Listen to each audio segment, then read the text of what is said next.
Amis internautes, n'oubliez pas de liker, de vous abonner et de cliquer sur la note de notification pour ne rien rater. L'ordre du jour appelle à présent le débat sur la détention arbitraire du président Mohamed Bazoum par la junte au Niger. Je donne la parole tout d'abord aux auteurs de la résolution. Pour commencer, Christophe Gomard.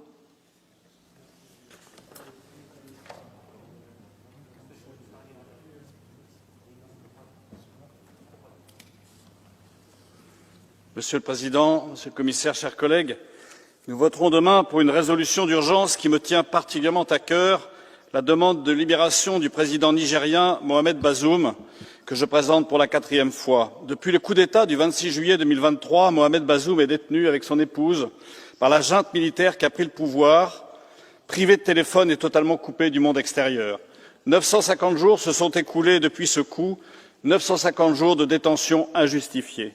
Il convient de rappeler que le président Bazoum, démocratiquement élu, a été le principal partenaire des forces européennes au Sahel, contribuant à la lutte contre le terrorisme islamiste, contre le trafic d'armes, contre le trafic d'êtres humains et à la stabilité régionale.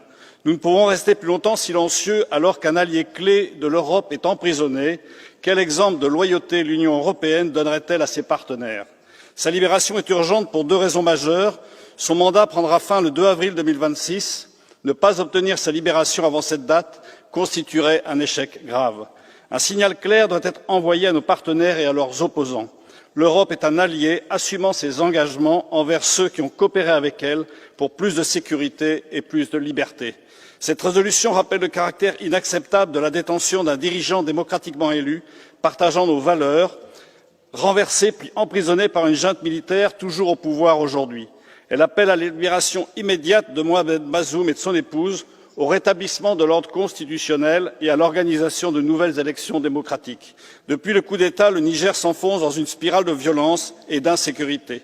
La junte militaire laisse son territoire en proie à des groupes djihadistes responsables de nombreuses attaques meurtrières, notamment contre des minorités religieuses. Nous ne pouvons nous y résigner. Je compte sur votre soutien pour cette résolution qui porte bien son nom, une résolution d'urgence. Merci. Merci beaucoup, cher collègue. Muriel Laurent. Merci, Monsieur le Président, Monsieur le Commissaire, chers collègues.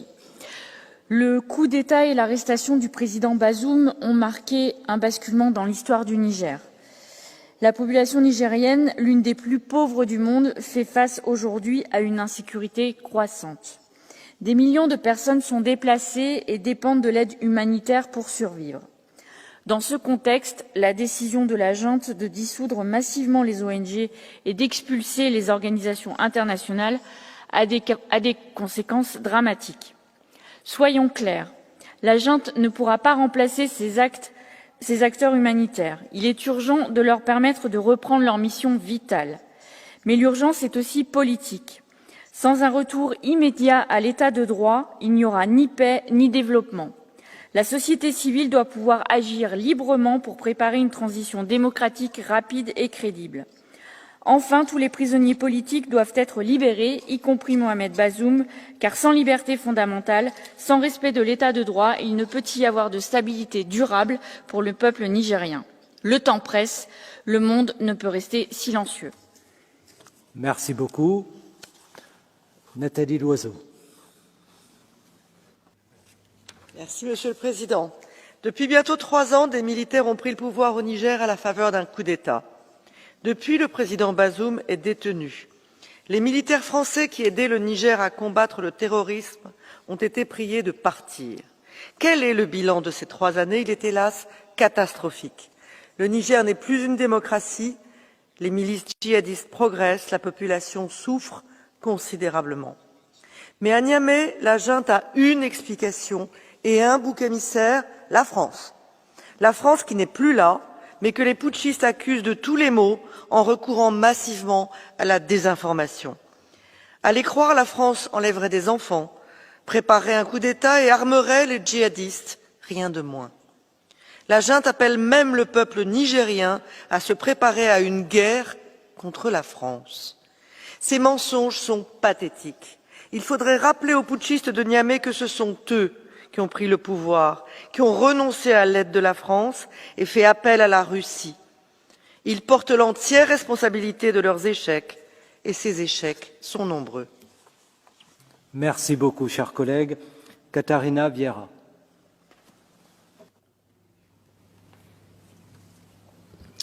Dear Chair, colleagues.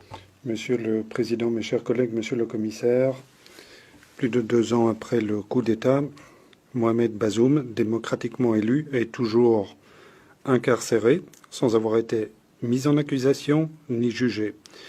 J'exige sa libération immédiate et inconditionnelle pour lui, mais aussi pour tous ses compagnons de prison. Mohamed Al-Chari, par exemple, qui était mis en prison pour avoir osé critiquer les autorités. La junte s'en prend à tous ses opposants, à la société civile, aux journalistes. Et malheureusement, c'est un schéma qui se répète au Sahel. On voit que la liberté de la presse recule. Le moment est venu d'inverser la tendance. Or, le Niger fait face à une grave crise humanitaire. Le changement climatique, l'insécurité, l'économie atone, tout cela fait que plus de 3 millions de personnes sont désemparées, sans assistance. L'Union européenne doit leur tendre la main. Le Parlement demande la restauration de l'ordre constitutionnel et le respect des droits fondamentaux pour tous les habitants du Niger. Thomas Frölich. Monsieur le Président, le Niger, c'est un État fragile. Le terrorisme islamiste, la pauvreté, ces problèmes existent depuis des années. Le coup d'État militaire a déstabilisé encore plus le pays. Le président Bazoum est retenu depuis plus de 2 ans et demi. Des ONG ont condamné cela. On pourrait dire que cela n'a rien à voir avec nous. Le Niger, c'est très loin, mais ce n'est pas le cas.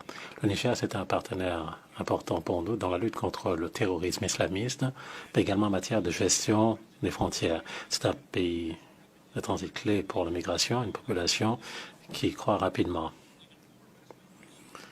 La déstabilisation du pays nous livrerait au terrorisme islamiste et à une plus forte vague migratoire. Ce n'est pas dans l'intérêt du Niger ni dans le nôtre. On demande donc la libération du président Mohamed Bazoum. Il faut trouver des moyens de coopérer avec le Niger en termes de gestion de la migration, de lutte contre le terrorisme. Chers collègues, cela fait bientôt 3 ans depuis que le président Bazoum, élu démocratiquement, est détenu arbitrairement par la junte militaire. Il n'a pas réellement accès à une défense, à des avocats. Moi, j'ai eu l'occasion de travailler avec le président Bazoum lorsque je présidais le groupe comité consultatif sur le terrorisme de l'Assemblée interparlementaire Union africaine. Et voilà où nous en sommes maintenant. C'est une situation qui ne cesse de se dégrader. Monsieur le Président, Bazoum était un partenaire important dans notre lutte contre le terrorisme, contre la criminalité organisée, mais aussi contre l'immigration clandestine au Sahel. C'est la raison pour laquelle nous devons envoyer un message très fort. Le président Bazoum et son épouse doivent être libérés immédiatement. Et il faut revenir à l'ordre constitutionnel au Niger et à une démocratie véritablement crédible. Merci. Hans Eid. Je vous remercie, Monsieur le Président. Monsieur le Commissaire, nous exigeons la libération immédiate du président démocratiquement élu et de son épouse. 2 ans après le coup d'État, l'incarcération du président, l'incarcération arbitraire continue. Il est menacé de la peine de mort. Les partis politiques sont interdits. Il est impossible de protester de manière pacifique dans le pays. Les responsables de crimes contre l'humanité et de crimes de guerre doivent être mis devant leurs responsabilités. Personne ne peut dire qu'il est étonné par la situation au Niger. Nous avions été avertis du risque de coup d'État. Je me souviens que nous en avions parlé dans les enceintes ACP. Aujourd'hui, l'Union européenne doit renforcer son engagement diplomatique afin que l'aide humanitaire puisse être acheminée vers les habitants du Niger. Beaucoup en procédure catch the eye, Sébastien Tinkinen.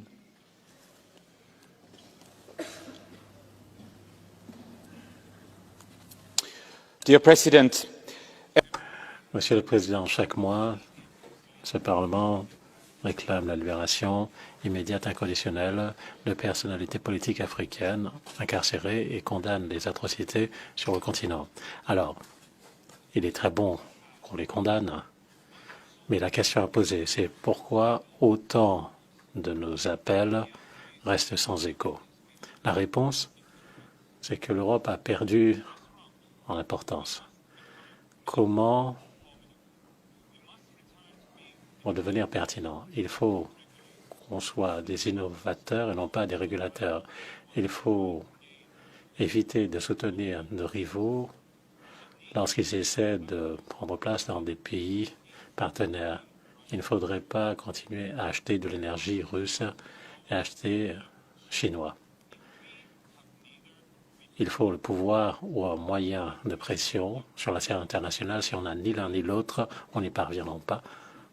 Il faut redonner la main à l'Europe. La parole est à la Commission, au commissaire Hoekstra.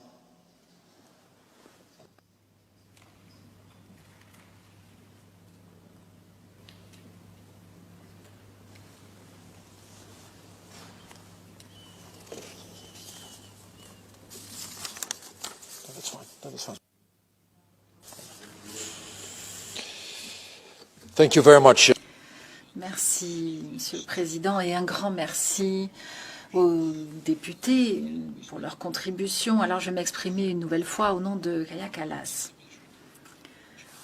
Depuis le coup d'État de juillet 2023, les droits humains au Niger se sont dégradés de façon très claire. La junte militaire continue d'opprimer le peuple, cela a été dit, notamment les dissidents, les journalistes, y compris l'ancien président Mohamed Bazoum, ainsi que différentes personnes activistes engagées pour les droits humains qui restent en prison à ce jour et qui sont clairement des prisonniers politiques, des prisonniers d'opinion. Alors je crois qu'ici, chacun le sait bien, depuis ce coup d'État, eh bien, les relations entre l'Union européenne et le Niger sont marquées par la défiance, des liens diplomatiques qui se sont distendus, marqués par des accusations infondées et qui ne sont pas de notre fait. L'aide humanitaire a été largement suspendue et l'image de l'Union européenne est considérablement écornée. Alors, si nous avons une approche pragmatique de notre engagement, de notre présence, c'est à travers notre diplomatie, c'est absolument essentiel. Monsieur le Président, Mesdames et Messieurs les députés, pour être plus efficace, eh bien, une nouvelle approche du des pays du Sahel a été adoptée par le Conseil Affaires étrangères en novembre 2025 et nous avons eu l'occasion de le noter lorsque nous sommes rendus au Sahel, notamment au Niger. Lorsqu'il y a eu des rencontres avec des représentants de haut niveau, tels que le Premier ministre et d'autres parties prenantes absolument essentielles. Ça a été l'occasion également de faire la démonstration pour le Niger d'améliorer son souhait de discuter avec l'Union européenne. Mais cela a révélé aussi à quel point les désaccords étaient profonds et à quel point il fallait en parler franchement, directement. Bien évidemment, la situation de l'ancien président Bazoum et les restrictions que rencontrent les acteurs de la société civile et les médias indépendants ont aussi fait l'objet de discussions lors de cette visite au Sahel, au Niger. Et pourtant, cette visite n'a pas permis d'engranger de réels progrès, alors qu'il s'agissait à minima d'améliorer nos relations. Monsieur le Président, Mesdames et Messieurs, j'ai entendu votre préoccupation, l'inquiétude que vous avez exprimée quant à la situation au Niger et nous les partageons. Bien évidemment, la répression des voix dissidentes ne cesse de progresser depuis trop longtemps. L'Union européenne va continuer d'exprimer sa préoccupation quant aux violations systématiques des droits humains dans le pays, comme nous le faisons d'ores et déjà à chaque session du Conseil de sécurité des Nations Unies. Et Nous savons que c'est compliqué, mais il faut une cohésion au sein de notre diplomatie. Nous devons continuer à rester présents dans cette région du Sahel. Il faut être impliqué là-bas. C'est absolument fondamental et c'est aussi dans l'intérêt de l'Union européenne. Merci. Merci beaucoup, Monsieur le Commissaire. Le débat est clos. J'ai reçu 6 propositions de résolution. Projet conjoint de résolution déposé par 5 groupes politiques sur la détention arbitraire du président Mohamed Bazoum par la junte au Niger. Résolution dans son ensemble par appel nominal. Le vote est ouvert. Le vote est clos. C'est adopté.